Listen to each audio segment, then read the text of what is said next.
Hi Ditte, welcome to Thank Techpodden. you. Thank you. Thank How are you. you doing today? I'm very good. Good.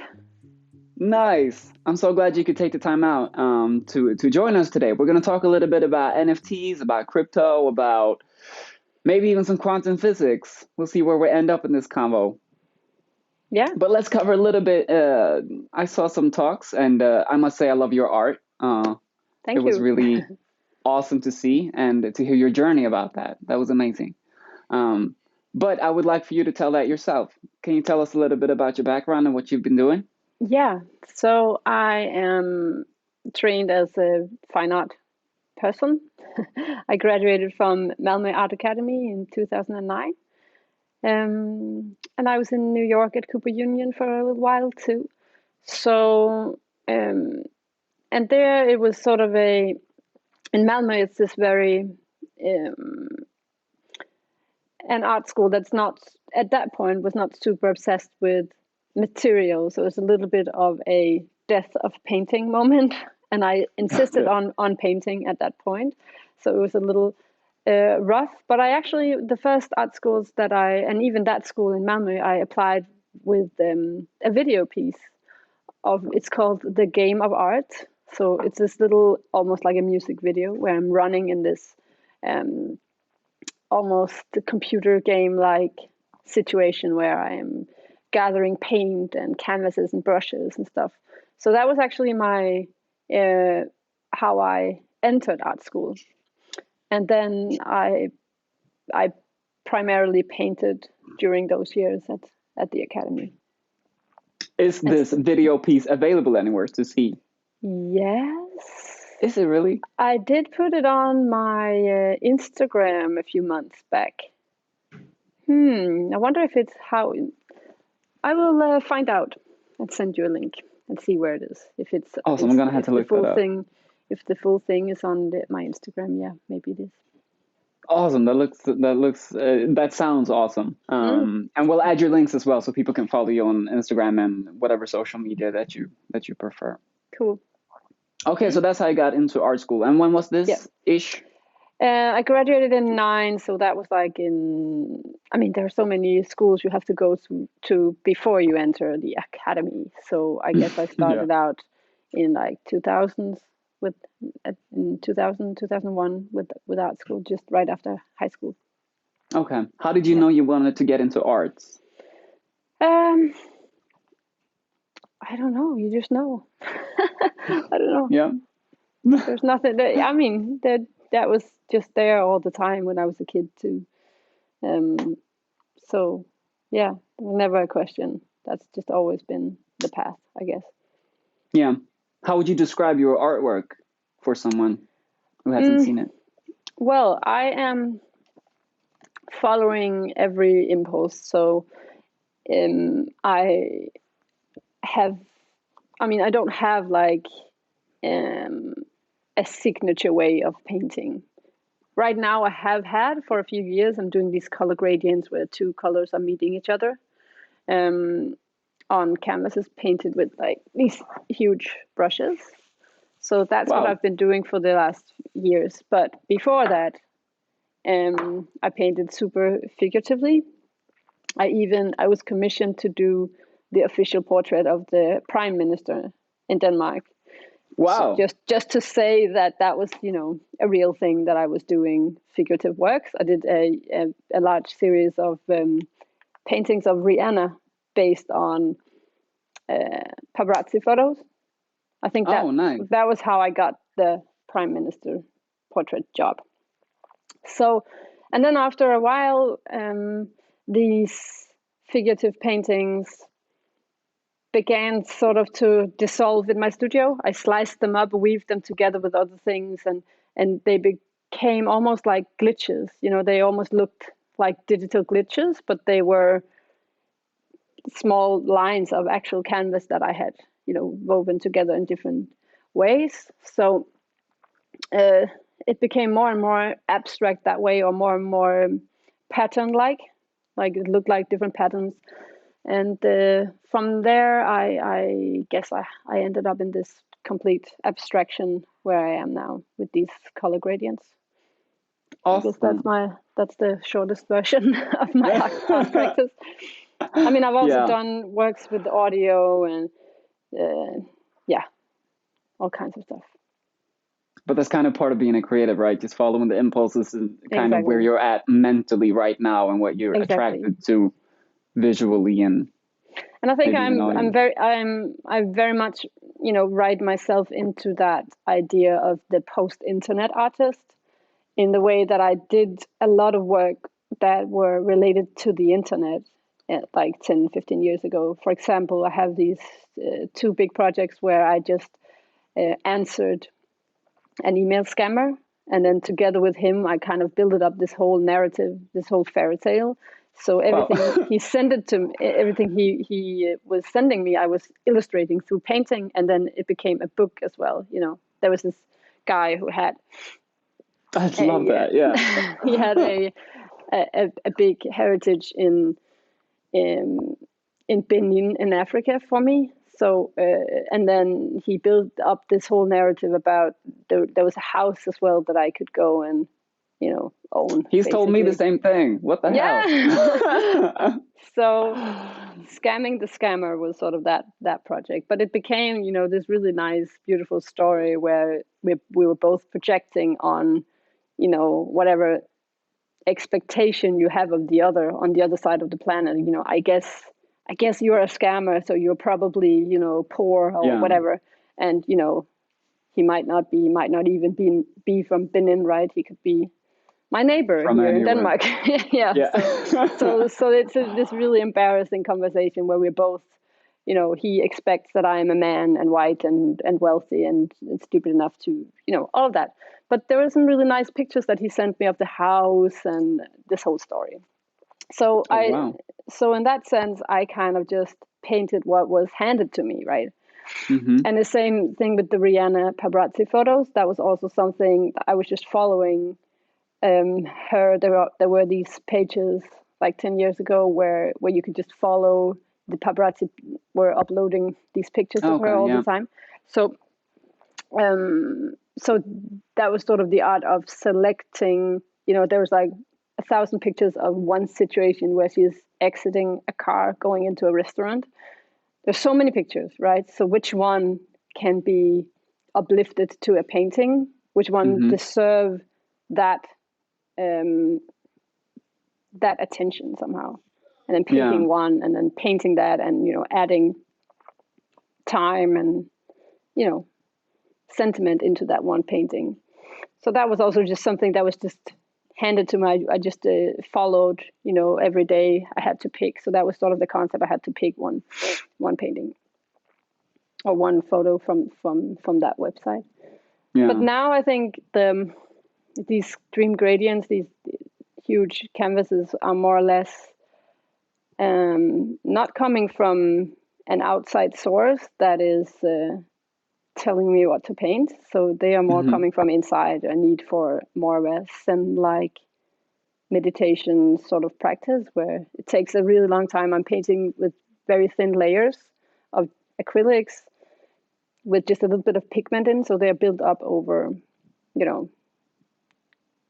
months I would like to show you something, but the thing is, I have a kitchen that just landed in my studio yesterday. Oh, nice! But I can so if you can abstract from the mess of IKEA, then here is this is classic IKEA. Yeah.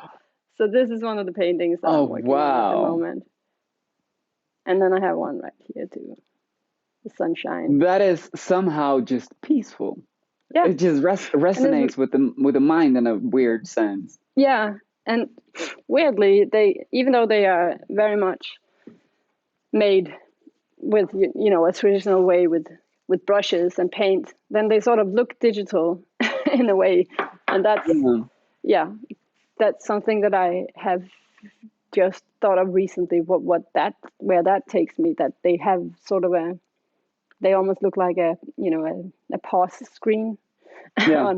So I'm trying to add a little more because before I just was aiming at that perfection where the two colors are blending, but now I'm trying to add a little more rupture a little, some other colors, so that they have a little more of a human touch, because they became really Too perfect. slick. Yeah.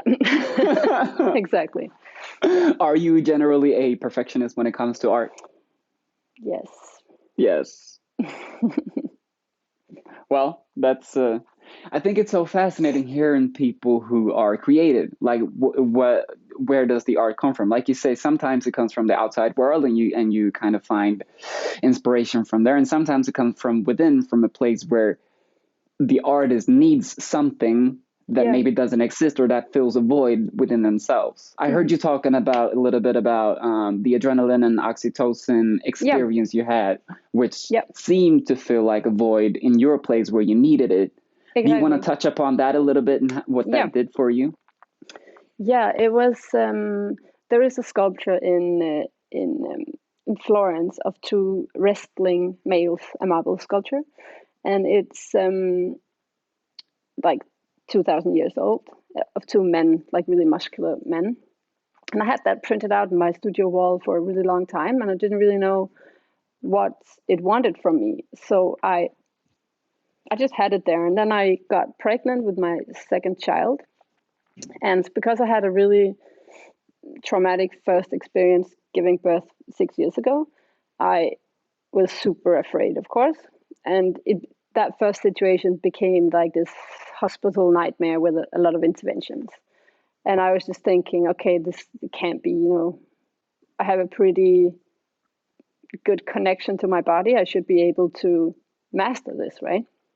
So I just want to pause you 1 second. I have a child as well. I was at the hospital with my wife. How anybody can go through that, I don't understand. So for you to even think I should be able to master this for humans, it's insane. I have huge but I had no choice, for mothers. Because it was something like, the first birthing situation was really, like you say, inhuman. It's like, this is not reason. I was traumatized for 4 years, literally. And so we moved to the so we moved to the countryside, and we live far away from the hospital. And I decided that I have to say that I learned about how the two hormones, adrenaline and the opposite hormone, the love hormone, oxytocin, work, especially during childbirth. So adrenaline was what actually took over in my situation, where I was so afraid and everything got clogged up somehow. Everyone in the room got really afraid, and they took all their machines and drugs and stuff, and not pain drugs, unfortunately, but all the other things that they shot. But to stimulate, to move the birth forward and stuff. But I learned then that if you can get oxytocin to work and have that take over, and have like this trust in the world, and trust in your body, and trust that everything is calm and in the right place, then adrenaline cannot be in your blood. You can't have like 20% adrenaline and 80% oxytocin. It's like either or. And I found that really interesting, because I couldn't tap into any trust at all during that first experience. So when we moved to the countryside, far away from the hospital, I decided, okay, so I am giving birth, with the goddess of oxytocin in my bedroom, far away from the hospital, just with my boyfriend and one midwife. That's amazing. So that was just a decision, and it became the most beautiful, painless, rich experience I've ever had. And those two, if you look at the paper, you get like this here in Scandinavia, you get this paper where it says exactly what happened during every second of the days it took in both cases. And those, everything, the way that the child was placed, a little weird, and the dragging out of time and all of that, they was identical, but the handling from that midwife and the whole it was exactly the same thing, but but your experience, your perception, and the people changed it. in the room changed completely. they were like cutting and pulling, in the first, and just waiting on the second occasion. So anyway, so that went, as manifested. But before that, and now I'm like jumping a little bit, but before that, to get to that point, I began redrawing that painting of the wrestlers, because I began seeing it as adrenaline and oxytocin, these two forces that pull against each other. And I had images, so I had drawn it up in as female bodies, women bodies, and I've printed out a million different versions. And I built it just to be able to understand this relationship between the two hormones. So it was just like, just a preparation for myself. I didn't even, but then I thought, okay, I can use this as sketches for paintings. So I saw it from all these different angles in the 3D programs and printed out 2D just to be able to paint from that. But every time I painted, it just looked like, it sort of died. It became historical referencing in a way. And I was looking for this futuristic sci-fi look, the backlit, the weird avatar, alien looking thing. And it just lost that every time I tried painting it. So I didn't really know what to do with these files. I had so many files on my computer, and I really loved the way that they were, like the tactile, the feel of them, that backlit feel, future feel. And so when I heard of I've been following the NFT world since the CryptoKitties and since it all started, but it just dawned on me in the beginning of the year that I could mint those pictures, all of my sketches basically, for paintings. And for those who don't know, what does minting mean? Yeah, minting is when you write the certificate online, on chain, on the blockchain, so that it it verifies that even though it's just a JPEG, it is the JPEG, Yeah. So even though anyone could post it or do it, then there is attached to it an ownership.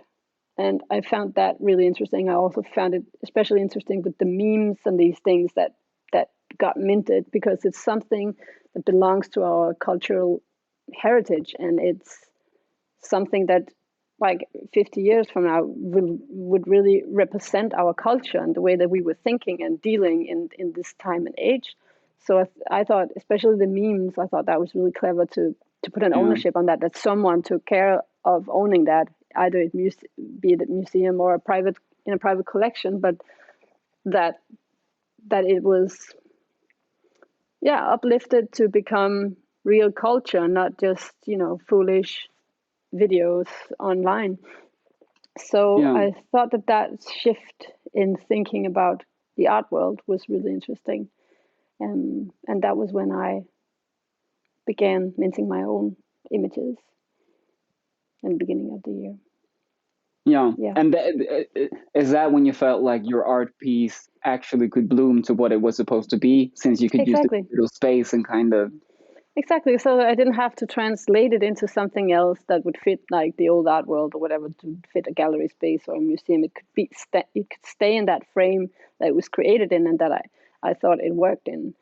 And so that was how it ended up there. And then I also think, but this is something else, but there's so much corruption in the art world, especially young painters, male painters,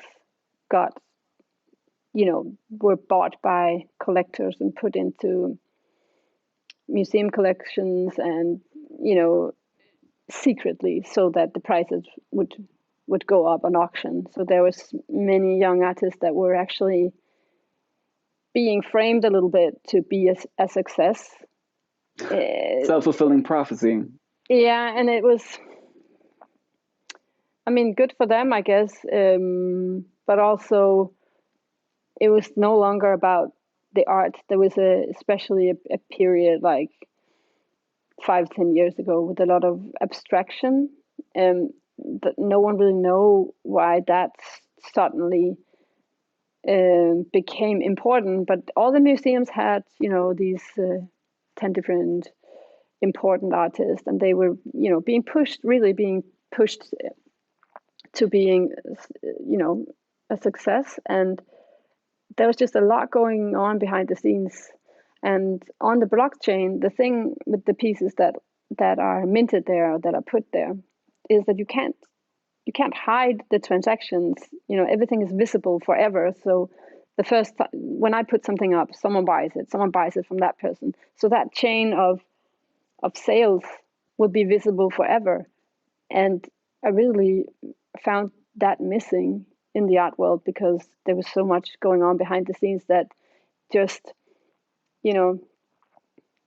good art was no longer the ticket. There was connections and manipulations going on. It became this weird stock market where everything was secret. So I really tapped into that idea of the open-minded with crypto in general, that with cryptocurrencies as well, that there is a new logic, it's a new world order somehow, that there's a fresh start where things are open and transparent, basically.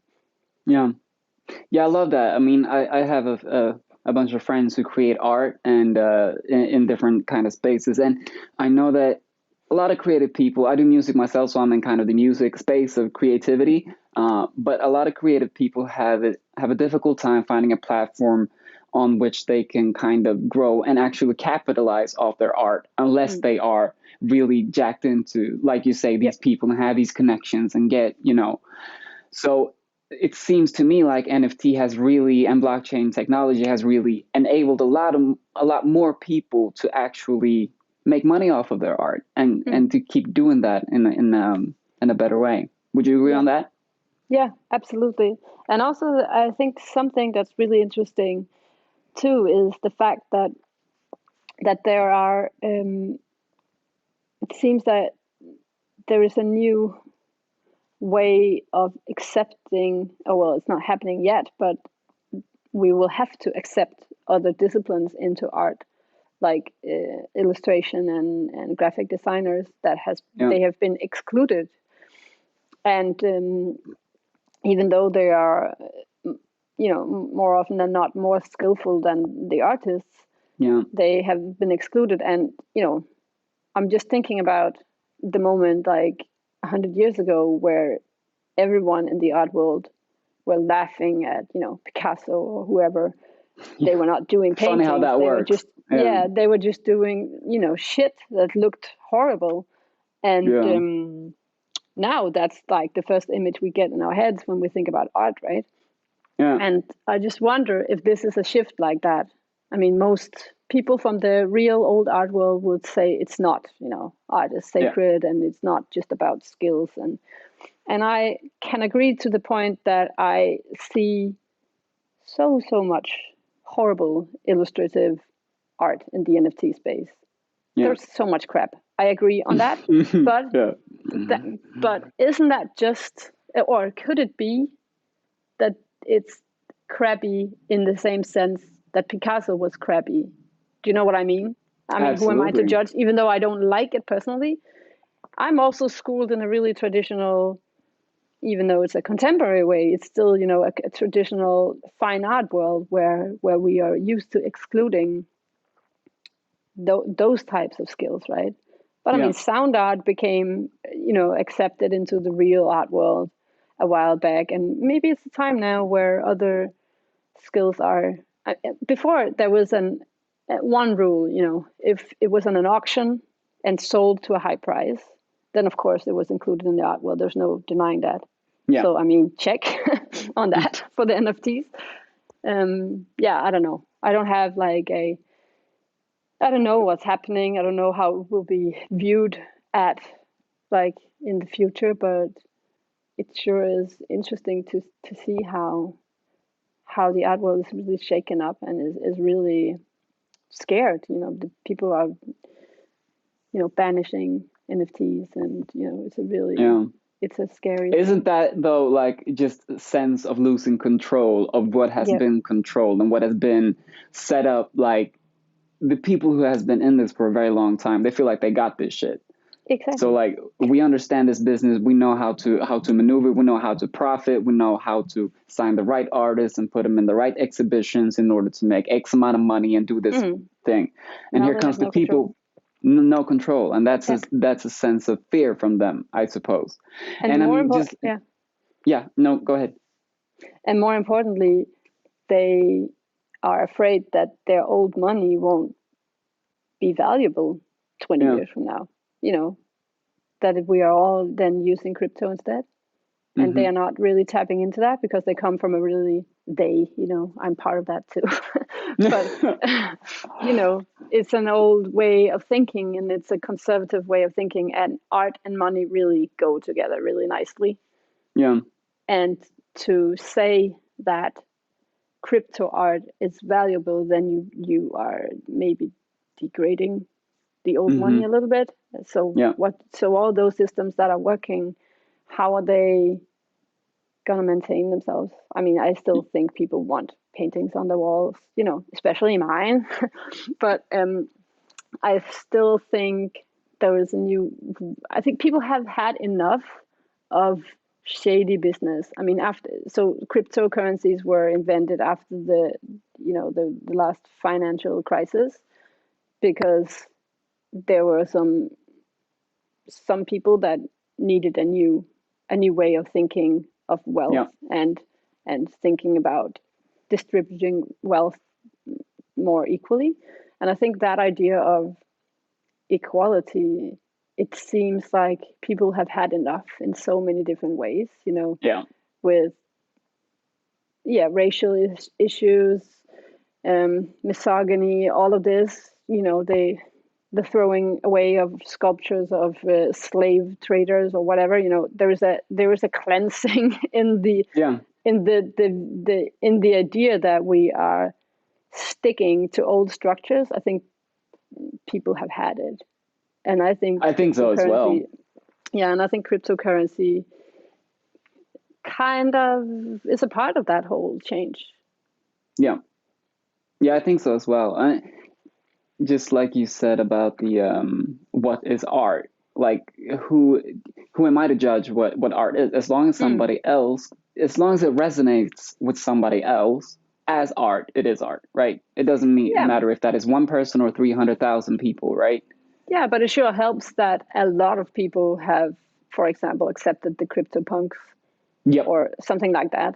Because if a lot of people agree that it's art, then I don't know if the old world can still say it's not. I wonder for how long.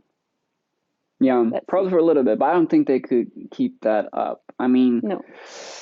numbers, if enough people consider it a certain Mm. way, that's inevitably Mm. going to happen. And then they can Yeah. fight it all they want.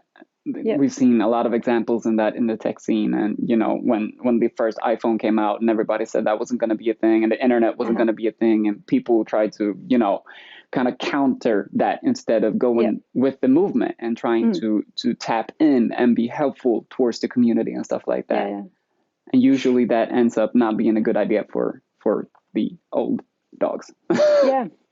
But I think maybe, for example, the CryptoPunks, I think maybe if not valued for the aesthetic, qualities, then I guess later on, at least, that project will be viewed on as conceptual art in a way that it speaks a lot about the changes that we are going through and the new way of thinking about transparency and Yeah. like that. So I think at least as a conceptual project, it can be, enveloped into the fine art world. Yeah.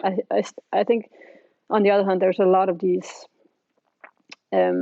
more illustrative works that are just, fine 2D images that, like the ones I do myself digitally, those will have a more difficult way into acceptance. But I think there's not really I don't think Yeah. they can really avoid it. But Yeah. Yeah. What about do you when you because you seem like you're kind of tapped into this NFT and blockchain thing. When you talk to people, do you face a lot of skeptics, or how do people generally that are not into this? Mm, most people just have no clue what I talk about, Yeah. But recently, no, I think the ones that are really against it don't talk to me. I mean, I often Okay. meet Yeah. people like you that are interested, that are, and then I have some quite important museum shows coming up where the curators are really embracing it, really wanting. There's one show, for example, where I'm showing a series of carpets, hanging carpets in wool, and these huge paintings and some sculptures and other things.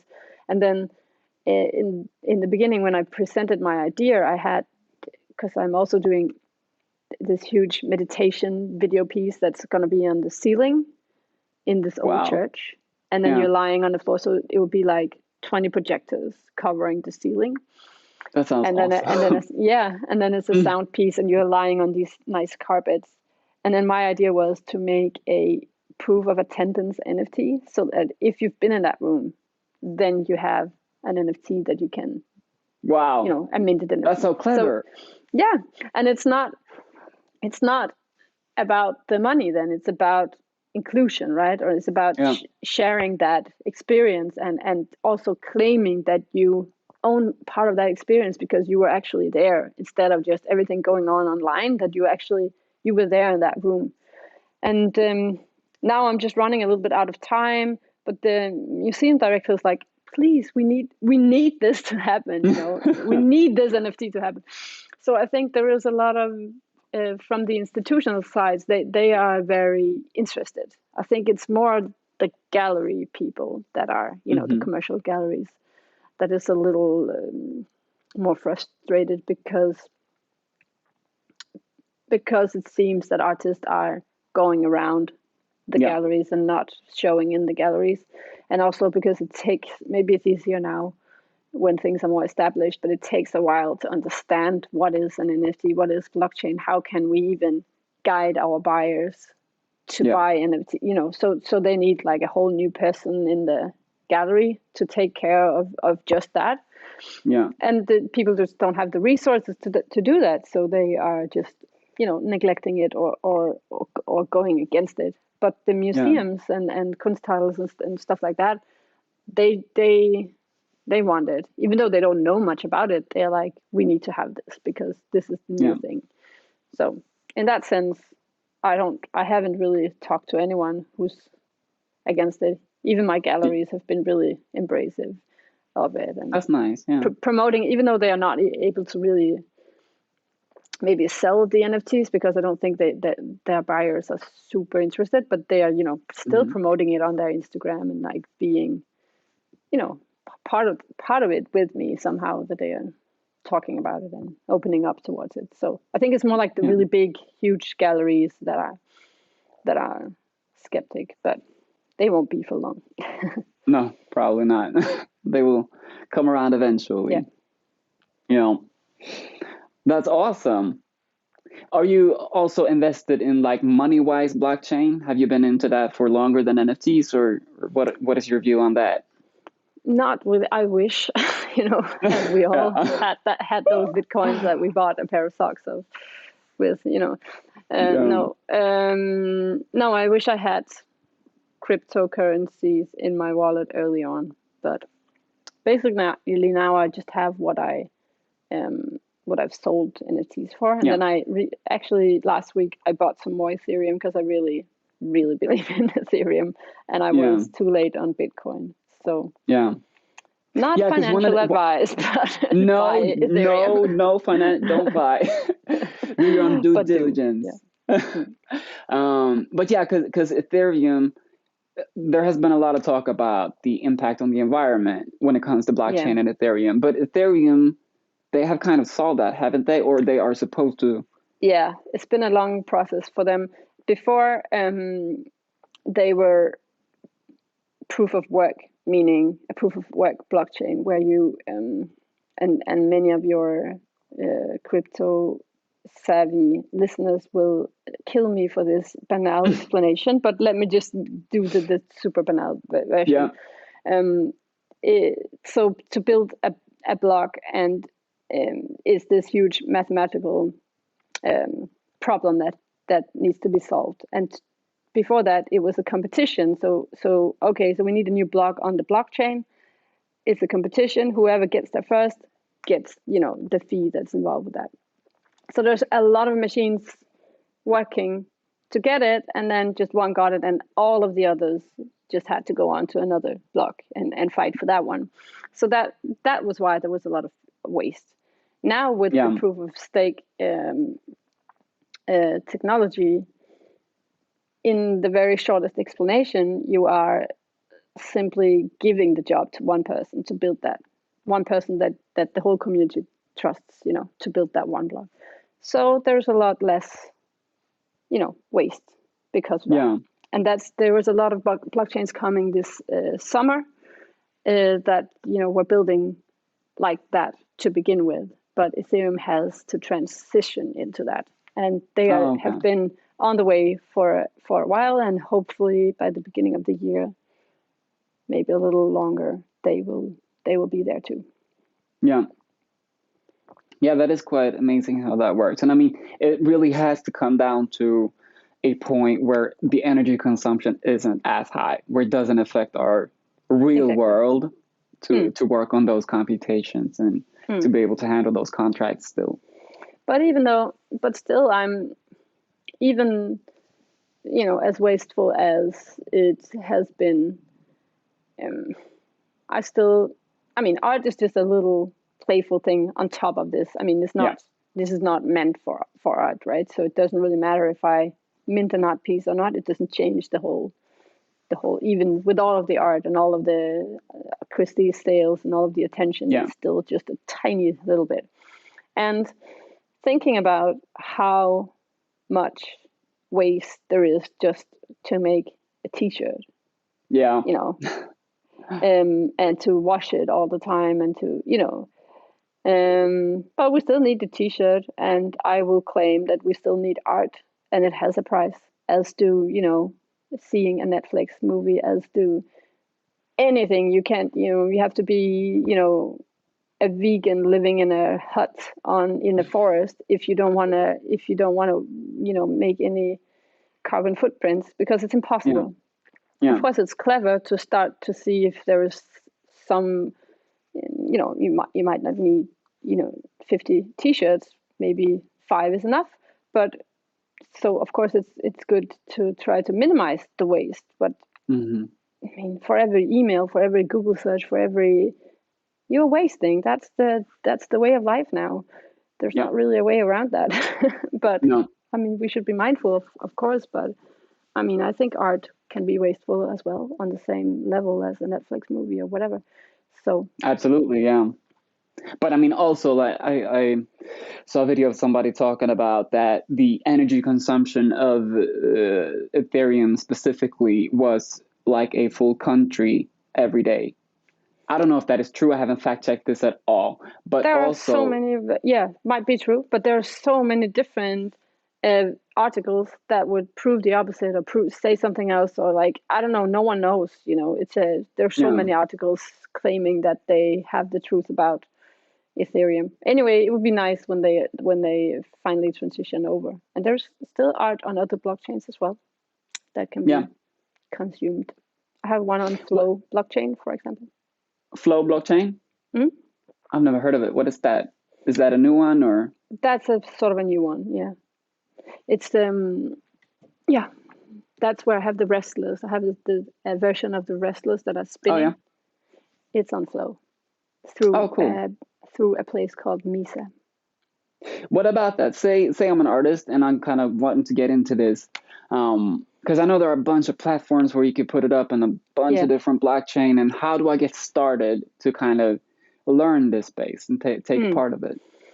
I don't know now, but like a year ago or 9 months ago, it was super difficult. You have to set up a wallet, and even that is difficult. Maybe it's easier now, I hope.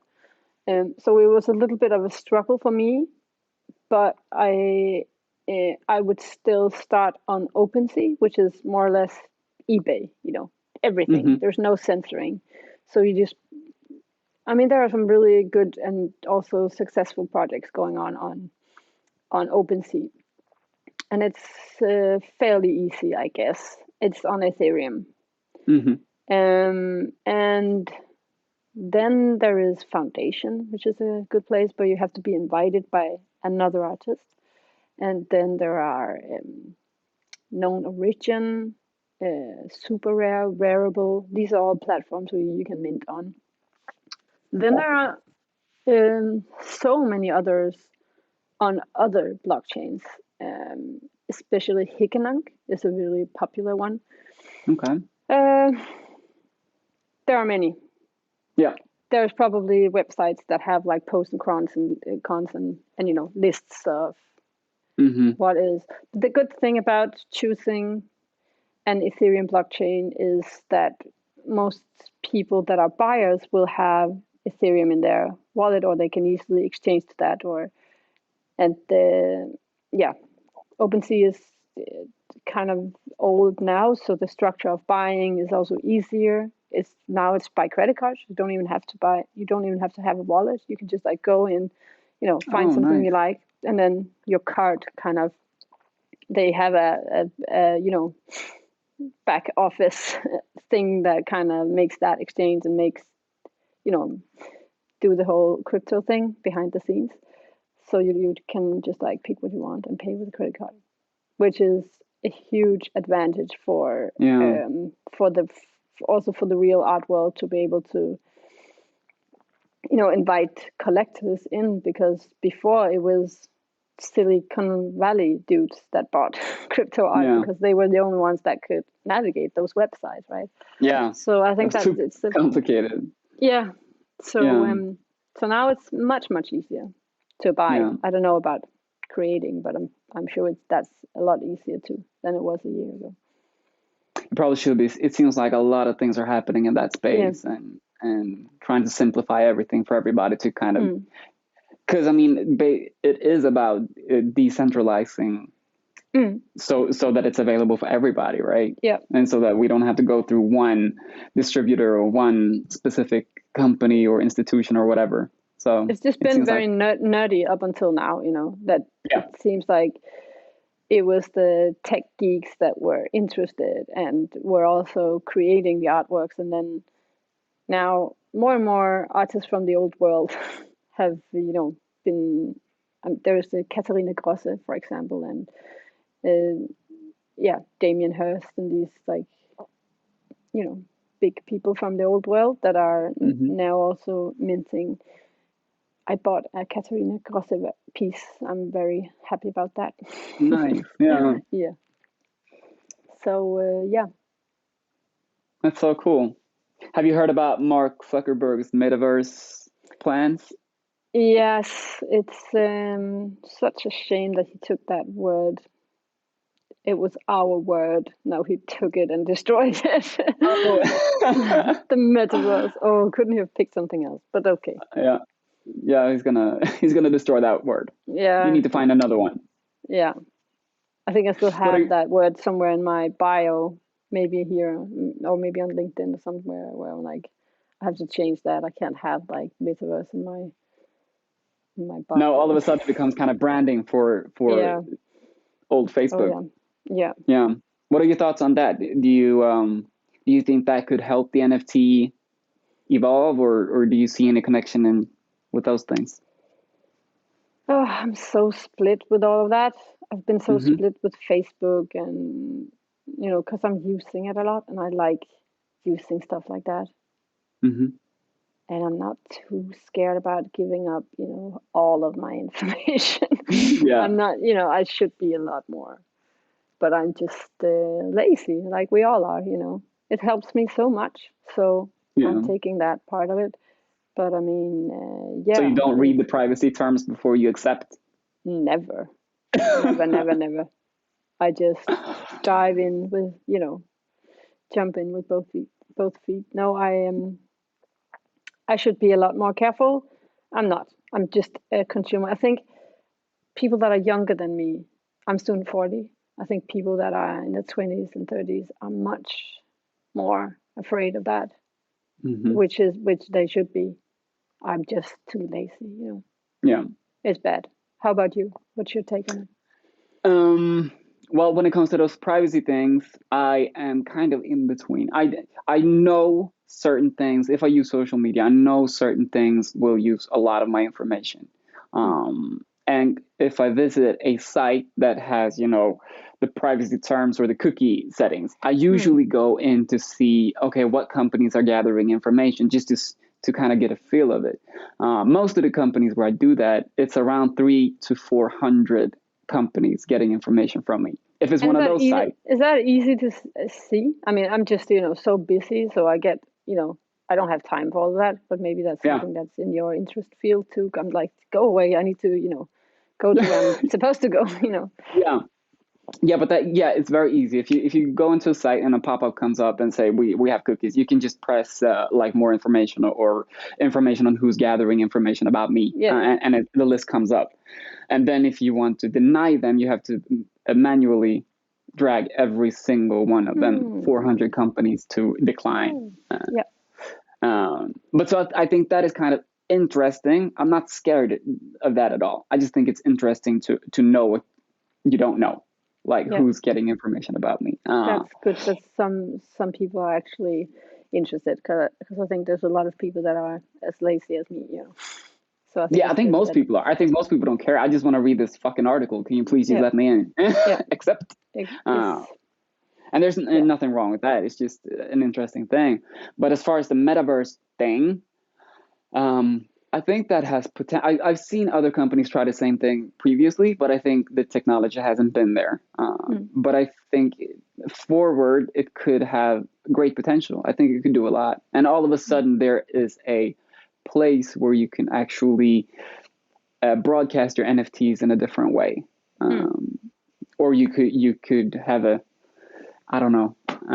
office on the cloud, and in that office you can have your paintings or your sculptures, and I think that has potential to do something good for the art world and for the. Yeah, I think actually, and maybe mostly people that are younger than me feel dragged down by stuff. They're not super interested in a fancy car, an expensive sofa, or a big house. They are more free like that, meaning, up until a point, because then you have everything important in your phone. I do myself, my bank, my stocks, the photos of my kids, the contacts to whoever's taking care of my kids, it's all in my phone. So it's a logic extension that your art and things you care about in that field is in your phone as well. So you don't have to be careful that nothing, that the sculpture doesn't fall in your fancy home. And also what we've seen the last years is that you don't have any home parties to show off your fancy shit anyway. So I mean, nobody's seeing that. No, so why not show off online instead, which is what we do on Instagram, especially my generation. But then again, I don't know about the younger ones. I don't know. No, but that's the way that's what I think is intriguing about people who don't understand NFTs and don't understand the blockchain technology at all.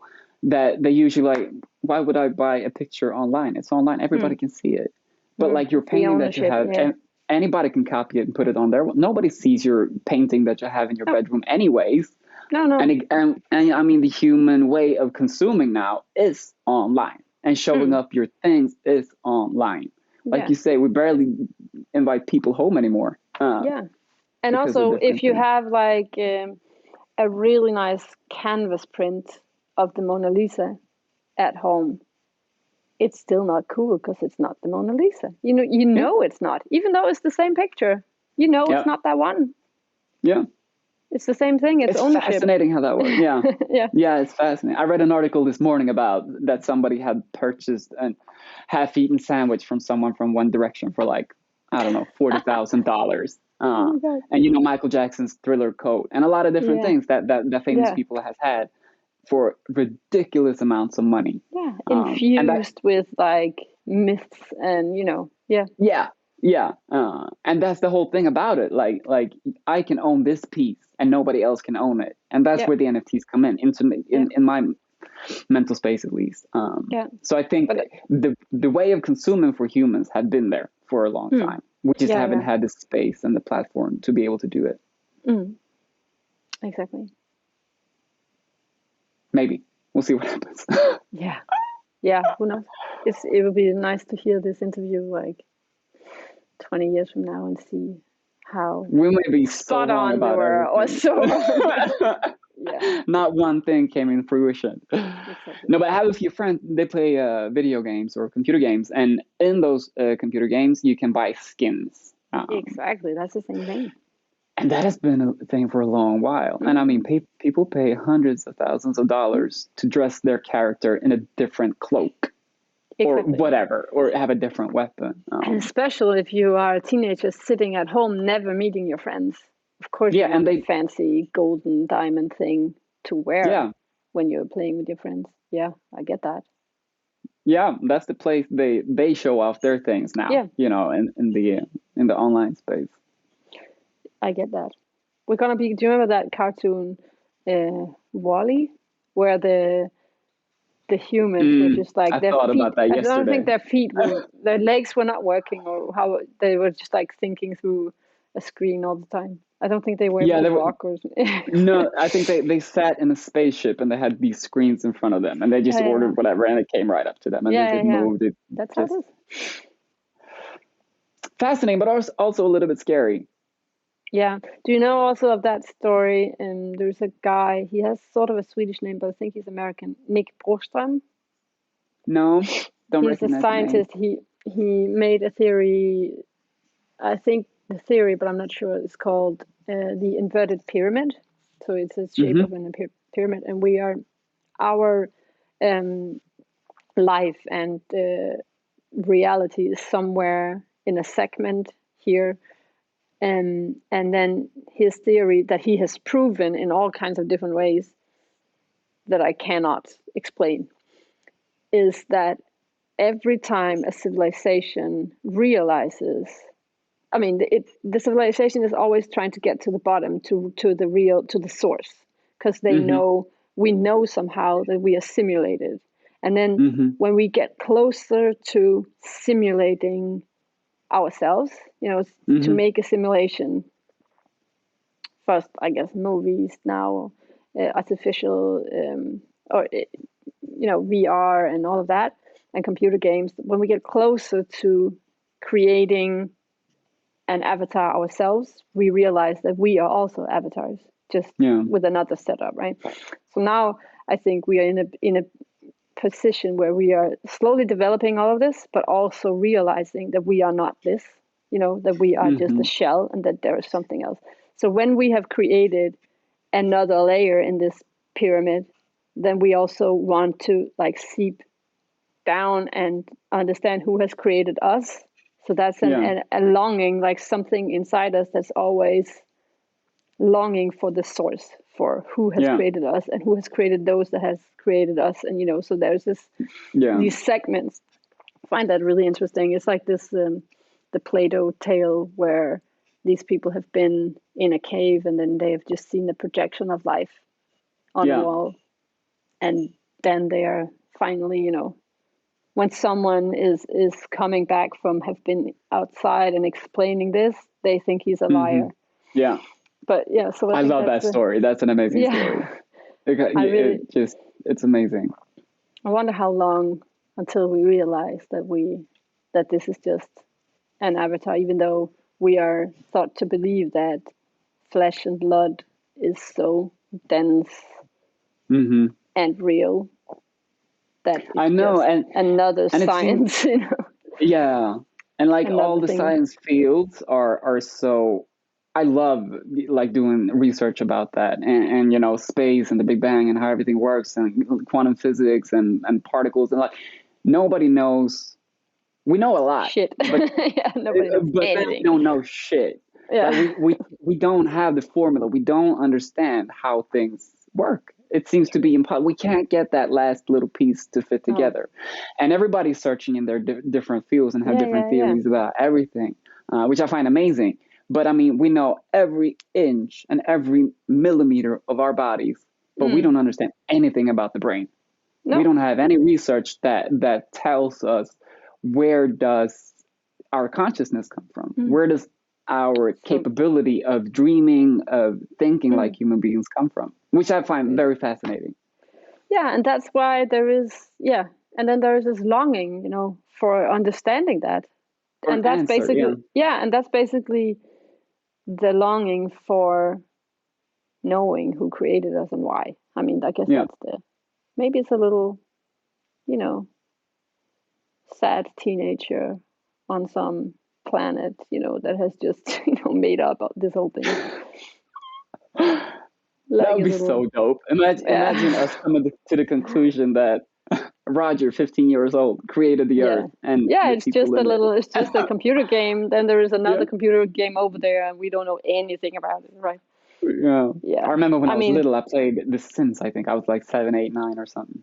And I remember thinking at that time that I played The Sims 1, Sims 2, and I thought the improvement was so incredible. And I was like, in 30, 40 years, we're going to be, I didn't have that time aspect. But anyway, in the future, we should be able to program ourselves like this. Which is, it's amazing.